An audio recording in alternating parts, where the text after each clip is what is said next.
తెప్పిస్తాడు. ఏమంటే నేను శివలింగానికి ఆవు పాలతో అభిషేకం చేశాను, నాకేమో జిల్లా కలెక్టర్ పోస్టరాలు ఏంటండి అని మళ్ళీ వచ్చి కోరిక మీకు తీరడము చేత మీరు ఉన్నతిలోకి వస్తారో అటువంటి సుఖము శివుడికి తెలుసు.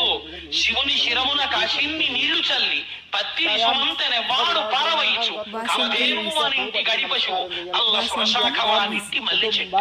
ఆయన ఏదైనా ఇవ్వగలడు మహాత్ముడు, మహానుభావుడు. ఆయన ఏది ఇవ్వలేడు కనుక ప్రపంచానికి కూడా శాసకుడు, ఆయన మహేశ్వరుడు, అందుకని ఇవ్వగలడు.